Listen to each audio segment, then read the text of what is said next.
Good morning and welcome to Career Launch Live. I'm tired and I'm glad that it's Friday, but I am your host, Catherine McCord, and I have with me Chris Lynn today. And I was so excited to have him that I just decided to start the show with him. So, Chris, tell us about you. Well, Catherine, good to be back on the show. We always have a good time when we do these things. So my Oh, name is yes. Chris Lynn. I am the Chief Learning Architect at Indelible Impressions and the training lead at Ironox. I'm very focused on the employee experience and building organizations that develop talent and ensure the success of individuals within those walls. That is a good explanation. You've got that down. And today we're going to be talking about the evolution of leadership and where it's going and what needs to be happening with leaders. Because there's kind of some mixed messaging, I think, happening out there right now. So I want to kind of talk about best practices and things like that. So before we get into all the just million and one questions I have for you in general, I want to ask your opinion about something because this is just blown up on LinkedIn. So if you Yeah. haven't seen it, there is a whole just phenomenon going around about the CEO who posted a Oh picture of yeah. himself crying after letting people go. And he was talking about, the emotional aspect. I actually saw the post before it became big. I happened to just randomly see it right when it was first posted, and I didn't comment or anything, but had my own thoughts and all. But now people are really bashing this. They are upset about it.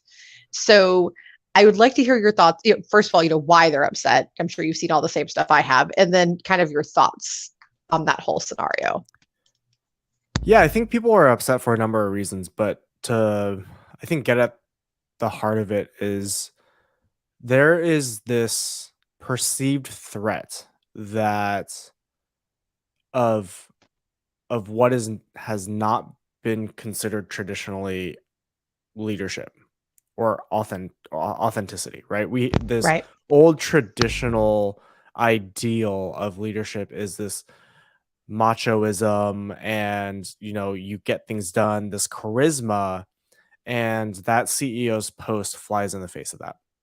Right. And so when we look at something like authenticity, right, that does not, most of the time it does not align with this very masculine or traditionally masculine ideal. And so again, you look at something like someone crying, the old saying that men don't cry, well, that this guy's post clearly flies in the face of that. It And does. people are threatened by it. People are um insulted by it because individually, when we look at it from a psychological standpoint, these individuals who who are bashing this post, they have built into their own psyche that this is what leadership is, or this is what masculinity is, this is what X is. And when Right. they see something contrary to that, they say, well, that's not real, that's not true, that's not right. So it's more of a psychological reaction than I think what many of us actually, or what most people give it credit for. And so I think that's what it I is agree. it's just this old ideal of leadership, and that you should not be showing that publicly. I agree. And I want to say, so and I think it's worse for men. I'm not a man, obviously, but I think it's worse for men that in this capacity than women, because it's this like you have to be like, and I've seen it over the years, like this, like you said, this toxic mentality that you have to be like super stone cold, and that's just not really true. Um, but I think too, so that was kind of my initial response, is that people were not liking they didn't, and they may not even realize it, may be unconscious, but they weren't liking it. It seemed fake to them because that's what's so, so abnormal, but in a positive way in my mind. Um, but the other two things that have come up that I thought were really interesting is people were saying, oh, it's fake because who just stops in the middle of a good cry and takes a picture? And I'm like, but hold on, if you realize that this is a great time was like, okay, I see where you're coming from. Like, I can see the initial thought, but stop and think about, maybe he thought, no, this is a great time to showcase that leaders don't have to be so cold. Maybe he took that extreme vulnerability and put it out there for that very reason.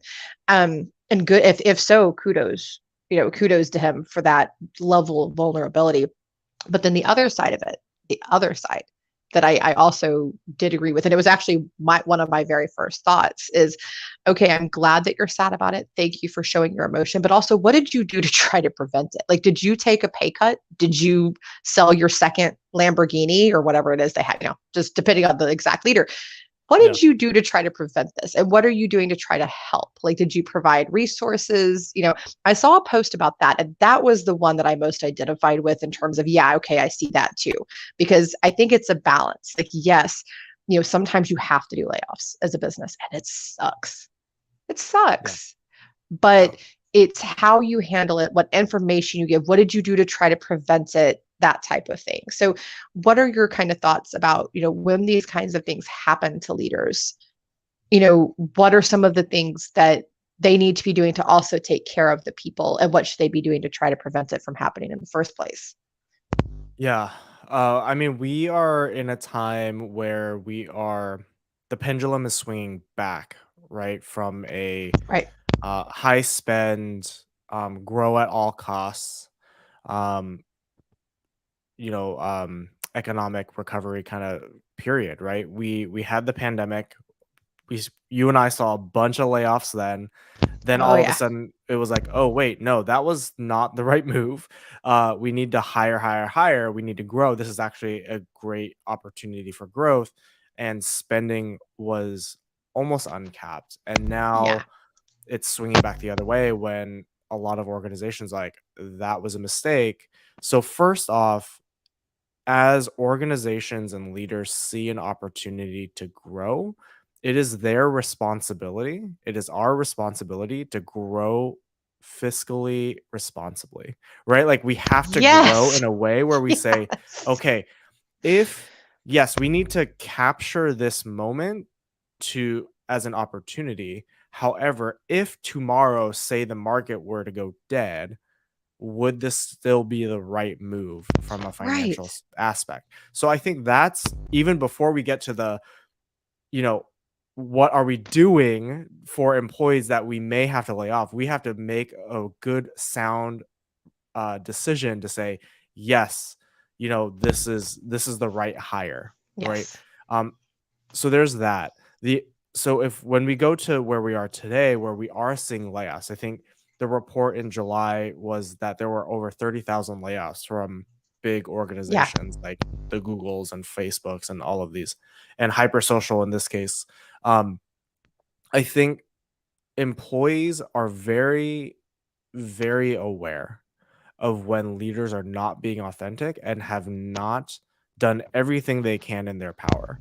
I Right. did see a post with this particular CEO saying that he did take a salary cut. He is like looking at his own expenses, Right. those sort of things, Right. and that's great, right? In this case, but I think back to the pandemic when people were saying we're going to do everything we can to avoid layoffs, and executives took like 25% pay cut, 50% pay cut, whatever it was. But then 3 months Hmm. later, they got their salary back and then they did layoffs.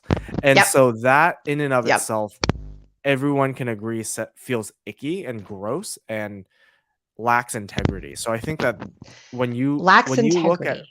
when you look at that and you look at layoffs, you have to say, right, like, okay, is what I'm doing reflective of the business decision itself in and of itself, Right. right? And am I Right. also personally taking that sacrifice? And so leaders it's a leadership responsibility. They have to make sacrifices as well. It's not just can the business make a sacrifice? It's am I making a sacrifice on behalf of the Right. business for the Right. employees? Absolutely. 100%. And thank you for also saying the word integrity, because that's one of my key missions. And that's something that I always feel very strongly about, that everything ought to come from integrity first and foremost before anything else. And so using that, so you, you know, you and I have had several conversations about the importance of integrity in leadership. So that's kind of also changing, because what used to be considered integrity is altering, especially with the big movement toward inclusion. Which, yay about inclusion! Yeah. Could not be more thrilled. Could not be more thrilled about that. So as that evolves, so now the expectations are different. Now there needs to be more of the soft skills and the empathy and all of that. So what is that looking like on kind of the bigger scope, in terms of, okay, what are we going to be hiring for? Let's start with that. What are we going to be hiring for with leaders in the future? Yeah, it's something that's incredibly difficult to measure, right? Especially in an Yep. interview. And I know that you know that all too well. Um, when we look at building the skills of future leaders, it is more about the mental and emotional aspect of leadership, not the technical. We can Right. teach the technical. We can teach the technical. That is actually the easiest part for any Oh yeah. organization to build. Yet we place such a hard emphasis on the technical, right? You have to have business acumen. You have to be able to utilize this program. You have to have X amount of experience, regardless of whether or not you're actually good in it, right? And so Right. we need to really focus on what are the difficult pieces that make up leadership. And that is a question that so many companies and executives are going through right now. It was like, how do we hire, how do we build for these things? Yet my experience has been, as they're answering that question or asking that question, they're not willing to put the dollar amount into it, because they still Yeah. is a inherent a a subconscious and generational tie of, this stuff isn't important. We have to unlearn that. We have to Yes. unlearn that emotional and mental skills are not important. They are more important because research of decades of research at this point. I remember in the 90s, Now, this is not new. I would have put this that is out. not This is new. not new. It's not a new concept. It's something that has been No. spouted for 30, 40 years at this point, and we're still coming to grips with it. We Yeah. need to unlearn it. We need to unlearn it. You know what I think part of it too is, I want to throw this out there because I've dealt with this a lot, of people not understanding. Because one of my big pet peeves, whenever I get a job description and I'm going out for a client, I'm going to help them find talent. And the very first thing on a leadership role is something about KPIs and Yep. meeting KPIs and history of KPIs. I just go, ugh. I just kind of drop down and sag. And then everything that follows, it's all like reporting and all this stupid nonsense that, I mean, I have literally, and I've actually experimented with this. I actually took somebody straight out of high school and taught them all of that stuff within like a week. Yeah. It's not that It's hard. So to your point, exactly. like that's the easy Yeah. stuff. So putting, and now with more and more and more information, we're realizing that with leaders, it's the softer skills that actually help produce the better production, the being inclusive and the empathy and the ability to communicate in ways that are effective and train in ways that are effective for people. Those things matter a lot more, and create more production, more retention, more satisfaction, and ultimately higher profits than all of the other nonsense that you can train in a week. Yeah. Exactly. The technical skills don't move the needle towards productivity or engagement or retention. They don't. Nope. It's how a leader shows up in the workplace and actually leads their team. The technical has Yes. no part in that. The technical has nothing to do with how you lead your team. Yeah, there's tools and things that you can use, but those are in support of, not to replace that actual skill to actually lead your team. Yes. Yeah. So It's not the thing. you are leading human beings, not machines. Oh, that's a good one. You are leading human beings, not machines. And they're all different, by the way. everybody is very different. So you have to have a certain personality and certain skill set. So let's talk about that specifically as we're moving forward. What are some of the skills that should be at the top of the job description, or experiences that should be at the top of the job description for leaders? Well, leaders, and you'll know this for me personally, is I believe that leaders have to be people centered. They have to be people, Yeah. right? They need to be individuals who care about people first. You need to care Yes. about your employees. You need to be able to identify, okay, what if you're a good business person. I won't even say leader in this case, just business person. Yeah. As you're making decisions, you are looking at, okay, what is happening in the workplace that may affect this project or this initiative or whatever it is. What's happening around in our work right now that may Right. derail this? What are some of those things? What's happening in the industry? What's happening in the economic market? What are all of these things that are going on that may happen? Well, guess what? Your people, your employees are a key piece of that. And so as you look at Yeah. your people, what's going on with your people? What's going on that may derail ensuring that your people are successful and can carry out the project? So shift. So I That. think this is a skill that a lot of managers and leaders already have. They just have to Yes. reframe it a little bit. Yes. And it will create, again, moving from the technical to the people side of things. That is a bit of a shift, but you still have to look at, okay, my team member, my 10 team members on my team, right? What's going on in their lives that may derail them from doing something? For example, someone on my team recently, they had their kids get sick, right? All of a sudden, their daycare is like, hey, we can't have your kids be here for 48 hours. All of a sudden, for me Right. as a manager, I'm like, ooh, okay, well, I need to make sure that I support that employee so that the work can still get done, but that they aren't feeling like, hey, you need to like put your work in front of your kids, because obviously kids are Right. always going to come first. So what Always, can as I they do? should.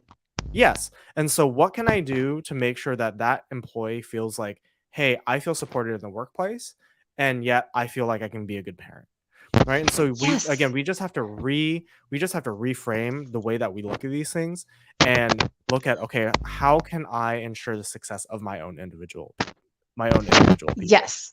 And I love that you're hitting on that, because one of the big things that I've talked about for years, and you and I have also had this discussion, is that leadership is about servitude, right? And it's about helping others. I don't mean servitude like indentured servitude. Yeah.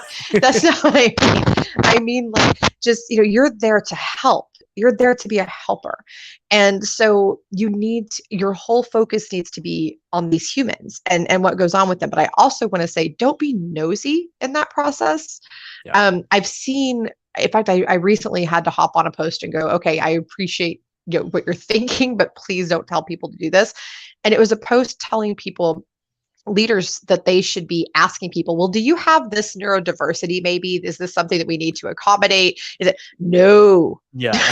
No, no, no, no, no. For all of the reasons, no, that is not inclusive. That is not legally appropriate. Please do not do that. Nor is it your place in the world. That is for them, their family, and their medical team. That's who that's for.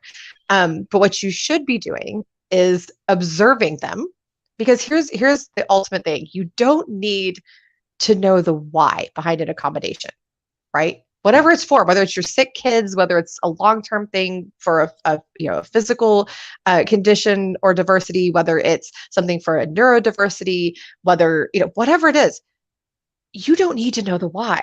Just, this was going to help them work better and help them to get it. And you do need to learn to be predictive in terms of some of the things that might come up. So a lot of people have kids, have some things in place for that.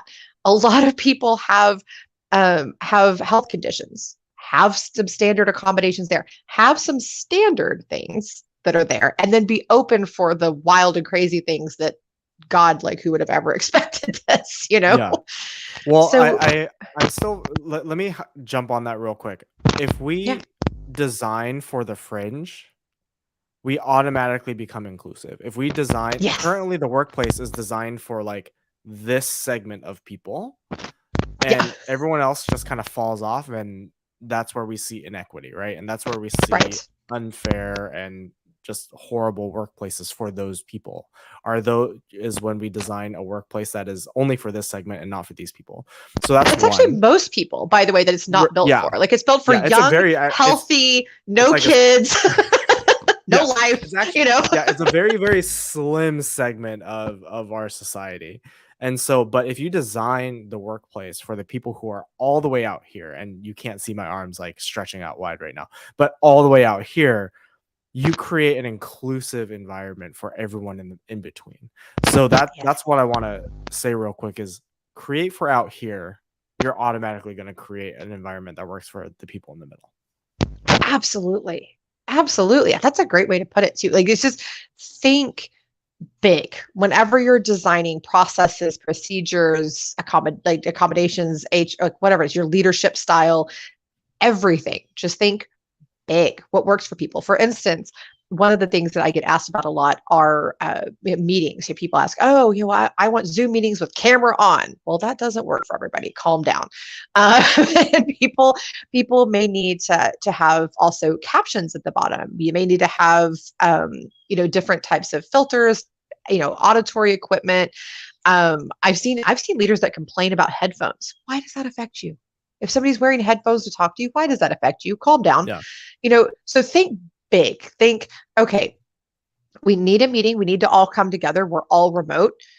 So as long as everybody is communicating and can participate, who cares? Who cares? Who cares how they're doing it? Just as long Yeah. as everything's getting done, Yeah. focus on what needs to get done. Don't nitpick along the way. Don't micromanage. Don't helicopter mommy. Don't do that. It's the sense of control that us as humans need to feel that we have. Yeah. And let's not kid ourselves. That is a human trait. It is not Yes. exclusive to a certain group or leaders or anything else. We all need to have a sense of control. It's it then becomes on us now knowing that it's on us to manage that fear and anxiety around control. And there Absolutely. are a lot of people who are really good at it and a lot of people who are not so good at it and could use some work around it, right? I was one of those We people, by the way. I would have put that oh, out there. I am a control freak and with so many things, and I've had to learn to be better. yes, It's not same easy, here, but right? you can do it. Same here. There's a Yeah. lot, right? Like we just want to have that sense of like we can drive things towards the way that we want them to be or we think that they should be.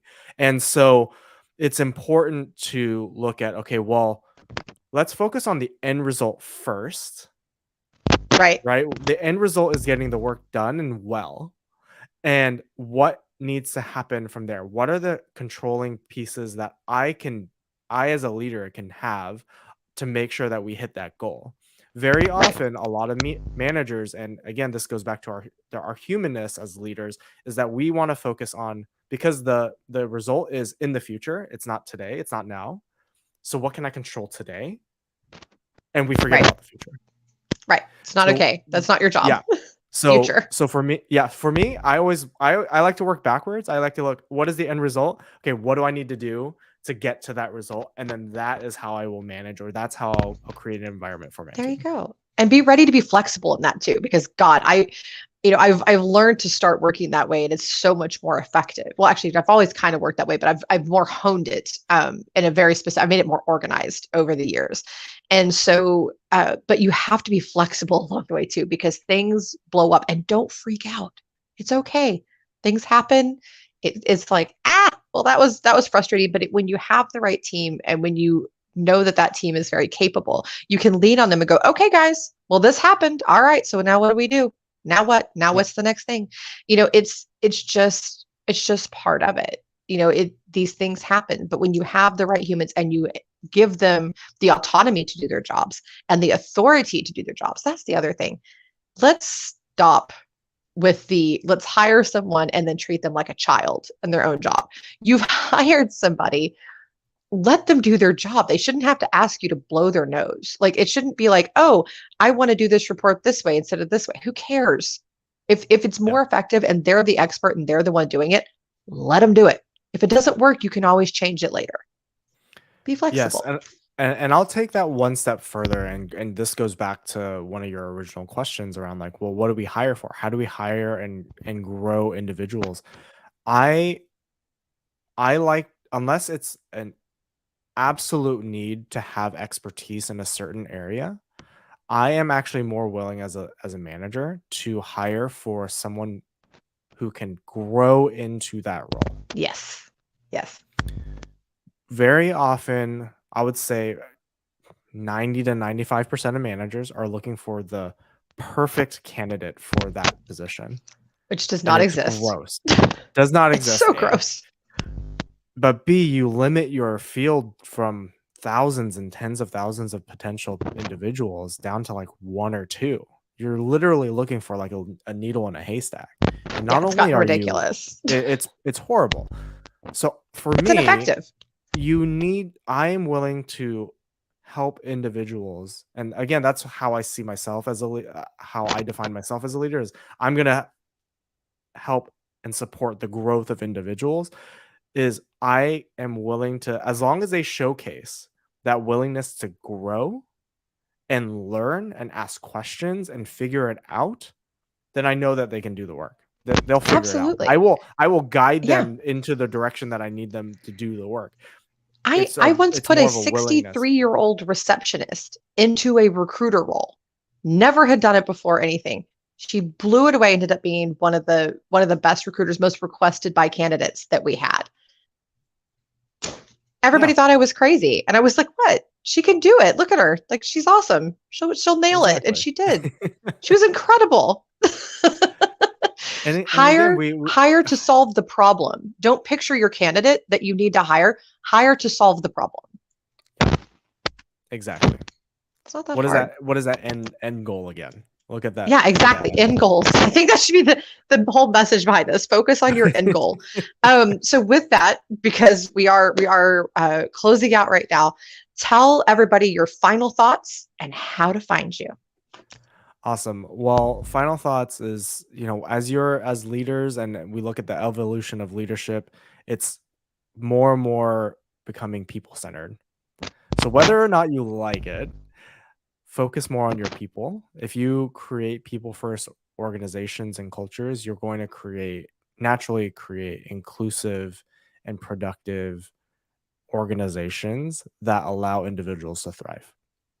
And Absolutely. so if you're focused that way, you're gonna do great. And if you want to talk more about it, you can always find me on LinkedIn. Again, my name is Chris Lynn. If you are one of those people that like a URL, it's Lead with Chris.